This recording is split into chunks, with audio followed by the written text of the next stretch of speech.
تازہ ترین ویڈیوز کے لیے چینل کو سبسکرائب کر کے بیل آئیکن اور آل نوٹیفیکیشن پر کلک کریں تاکہ آپ کو ملے ہر اپڈیٹ سب سے پہلے۔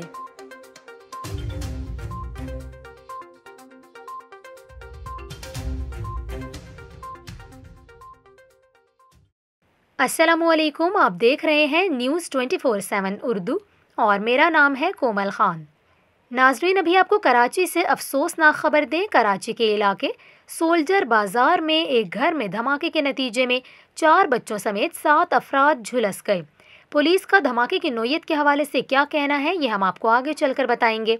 آپ کو بتائیں، دھماکہ سولجر بازار میں نالے کے کنارے بنے ہوئے ایک گھر میں ہوا۔ سب سے پہلے جائے وقوع پر پہنچنے والے چھیپا ویلفیئر کے رضاکاروں کا کہنا ہے دھماکے سے گھر میں نصب سامان ٹوٹ کر گرا ہوا تھا۔ آپ کو یہاں یہ بھی بتائیں کہ دھماکے کے تمام زخمیوں کو سول اسپتال منتقل کر دیا گیا، جہاں انہیں طبی امداد دی جا رہی ہے۔ پولیس کے بم ڈسپوزل اسکواڈ نے موقع پر پہنچ کر گھر کا معائنہ کیا۔ پولیس کا اس حوالے سے کہنا ہے ابتدائی طور پر گھر سے تخریب کاری اور دہشت گردی کے شواہد نہیں ملے۔ دھماکہ مبینہ طور پر گھر میں گیس جمع ہونے سے ہوا، جس کی مزید تحقیقات کی جا رہی ہیں۔